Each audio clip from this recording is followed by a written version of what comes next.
واقعا خوشحالم برگشتم به انیمه دیدن و چقدر لذت بخشه. در رابطه با جوجوتسو دو تا چیز که میخوام بهش اشاره کنم و از یکی زودتر میذارم این هدر دادن پتانسیل کاراکتر هاست و اینکه مثل آب خوردن مردن که باید بگم یک سری جا میپذیرم قابل قبول یک سری نقدها ولی بعضیاشون هم مسخره است و دلایل خوبی پشتش نیست بعضن ولی میگم بعضیاشو موافقم. یا نقد آی جی ان که 6 از 10 داده و اینجوری بوده که اوکی هیچ کاراکتر دیولپی نبود و کلا فایت بود که بیهوده بود و اونم بد بود.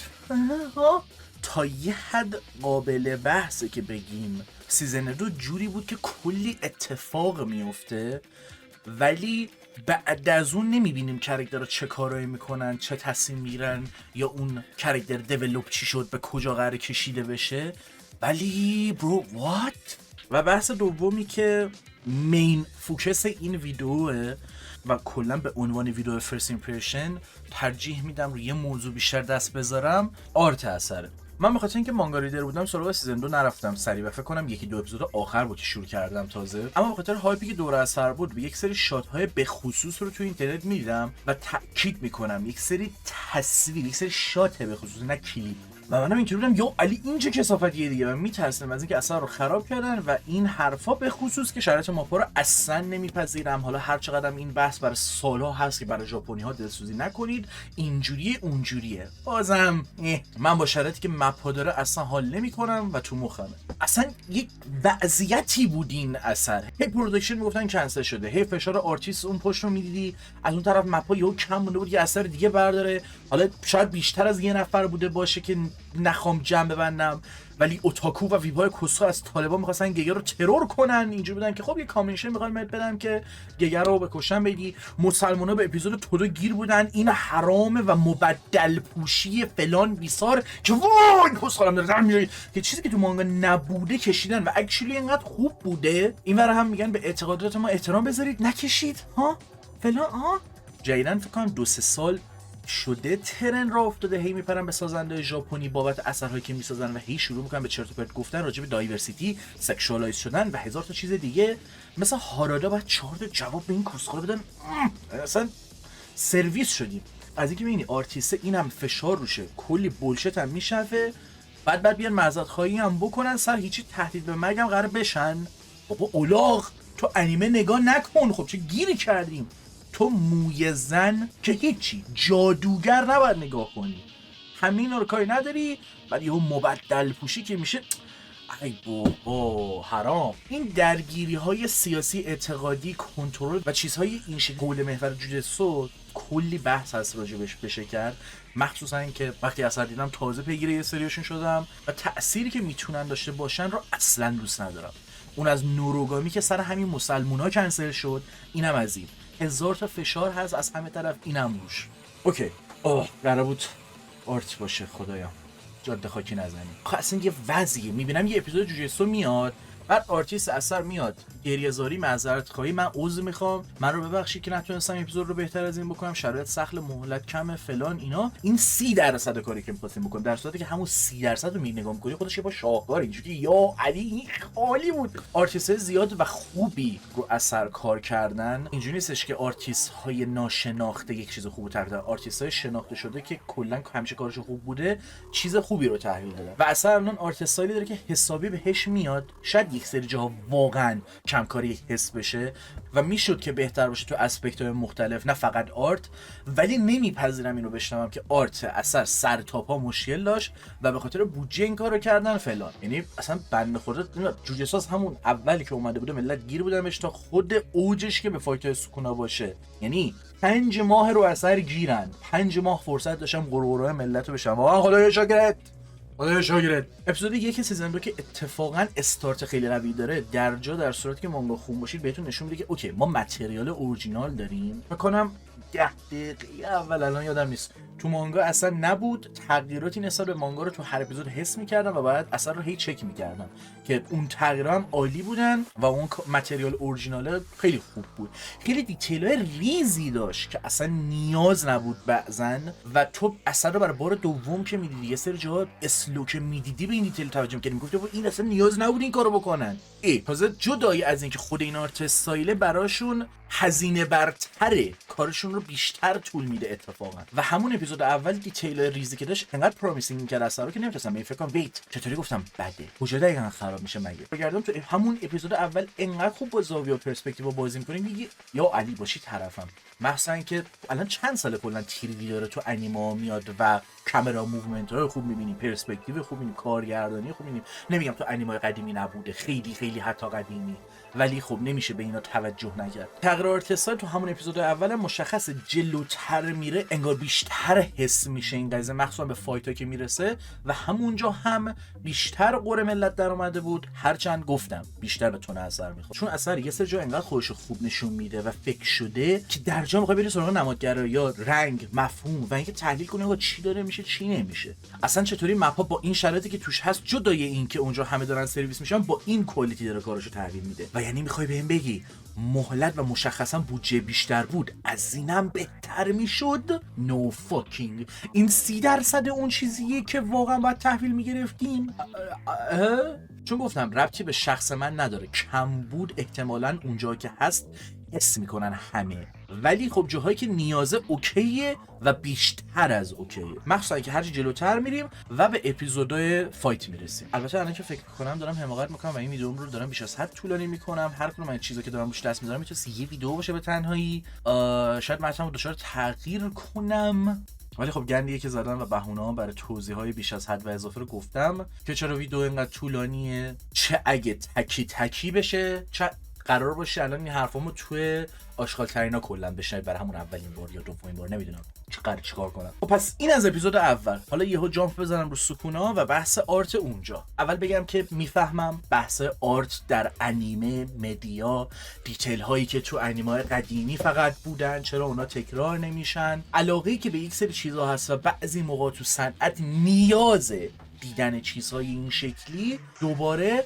اما سر جوجتسو واقعا اولی که انیمه رو ندیده بودم توی اون بازه زمانی به خاطر اون 3-4 تا شات به خصوص فکر کردم با یه سیمپل انیمیشن طرفیم و گفتم کلا باختیم دیگه قضیه رو، چون جوجتسو رو تو سیمپل انیمیشن دیگه من اونقدر نمیتونم تصور کنمش واقعا.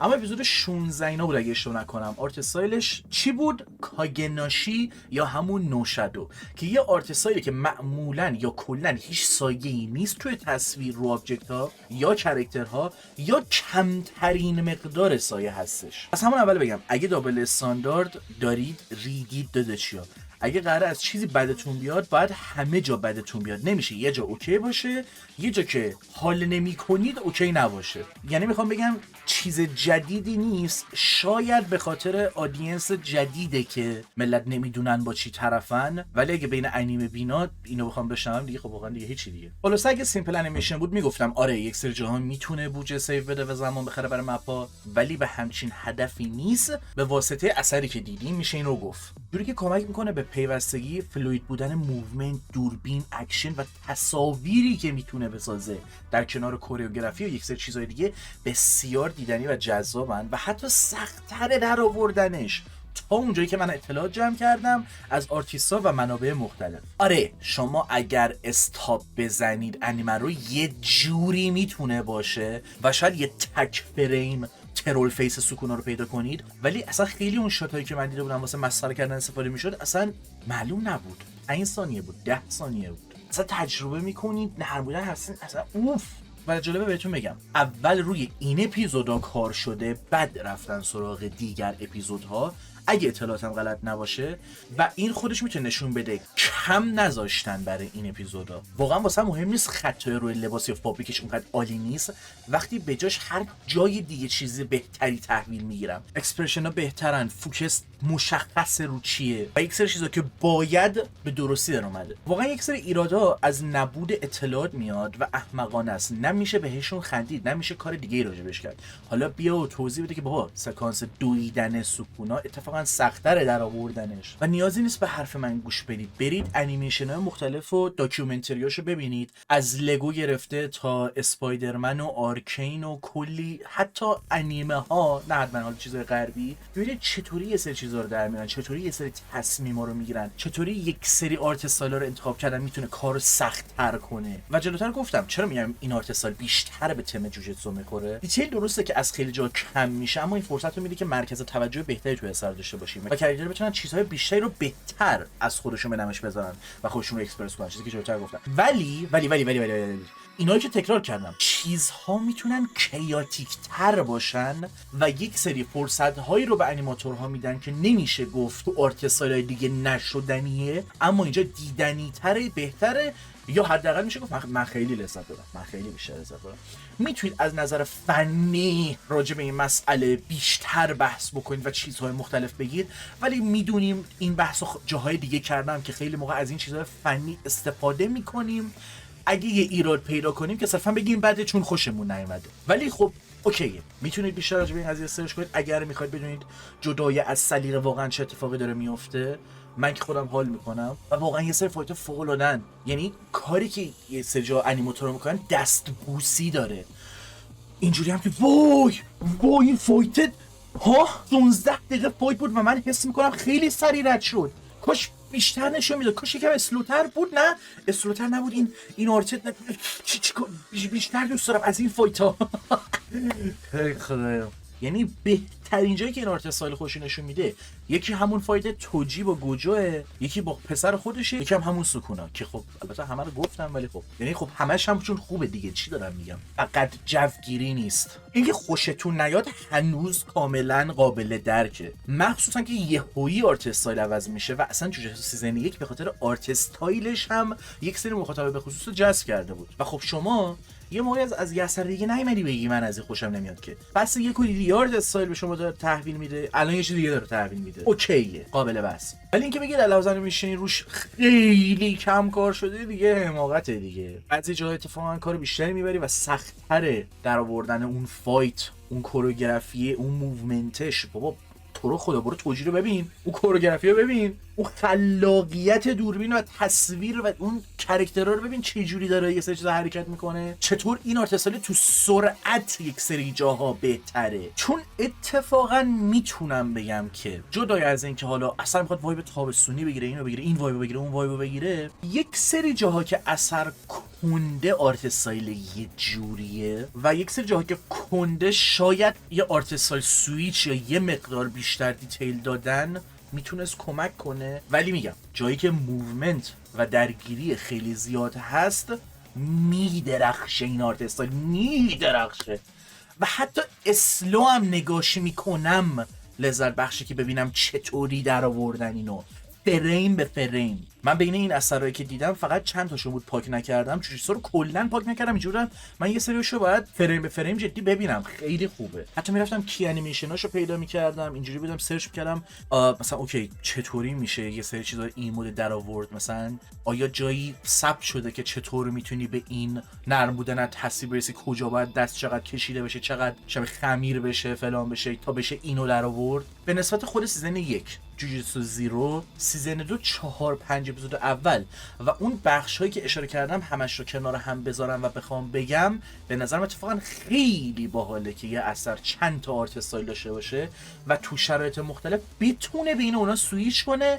نه اونقدر آزاردهنده باشه، از بهتریناش استفاده کنه برای بهتر مچ شدن با وایب، داستان یا هر چی که هست. چون با همین آرت استایل میگم یه سری جاها که اسلو بود مثلا اینجوری هم میتونست بهتر باشه، یه سری جایی که ترسناکتر بود اینجوری میتونست ترسناکتر باشه یا هر چی. ولی خیلی خوشحالم که باز انقدر امضا داره الان اثر و مثل تیپیکال 1000 تا انیمه دیگه تو بازار نیست. اگه بخوام بگم چطور میشه تشخیص داد همین آرت بدترش یا اکچولی واقعا کم کار شده ترش چطور میشد، دقیقاً میتونم بگم به جای بلوری برید نسخه تلویزیونش رو ببینید یا سکانس‌های مهم اثر رو با تریلر مقایسه کنید، که البته برای دوستانی که با انیمه اونقدر آشنا نیستن اینو حتما اضافه کنم، فقط جوجوتسو نیست و بهترین آثار هم معمولا نسخه تلویزیون با بلوری کامل فرق میکنه و آرت خیلی بهتری رو میشه از بلوری تحویل گرفت. و برای اونایی که خیلی تخصصی دارن به قضیه نگاه میکنن هم اوکی اگر اثر مشابهی هست که به عنوان یه پکیج کامل چیز بهتری رو از این سیزن تحویل میده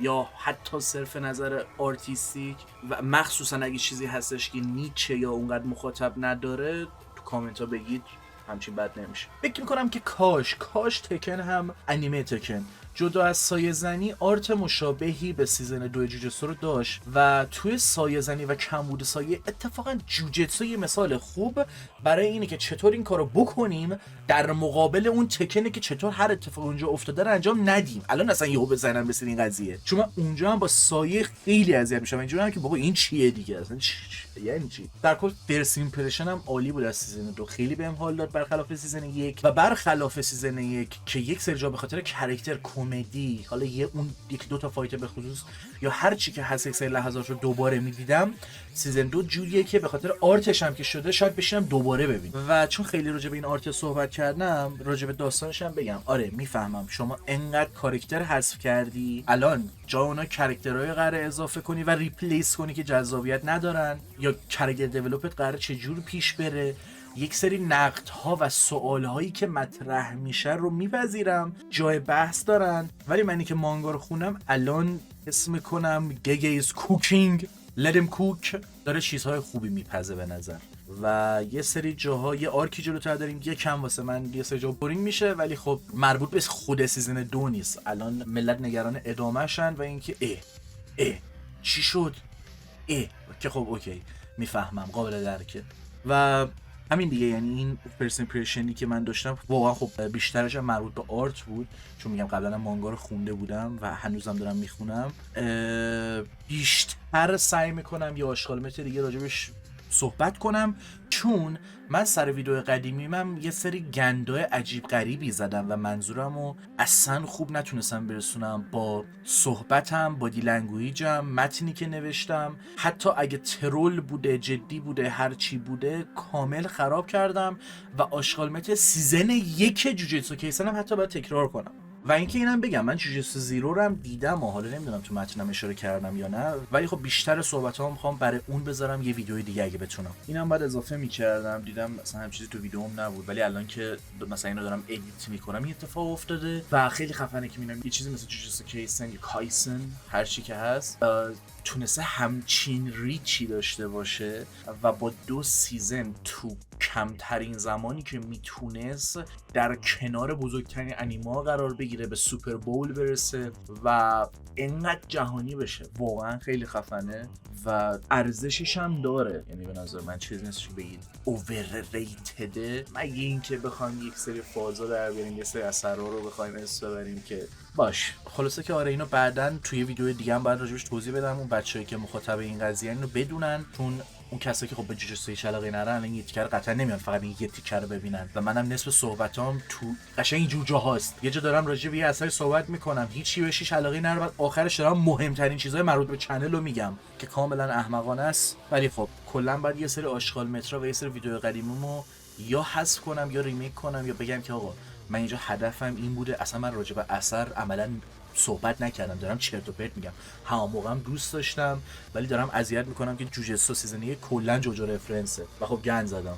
و این گندو جلوتر با مثلا فیلم بتمن 2022 بود چند بود با اون و یه سری ویدیو دیگه هم زدم ولی خب آقا بس دیگه، همین دیگه. شب و روزگار خوش.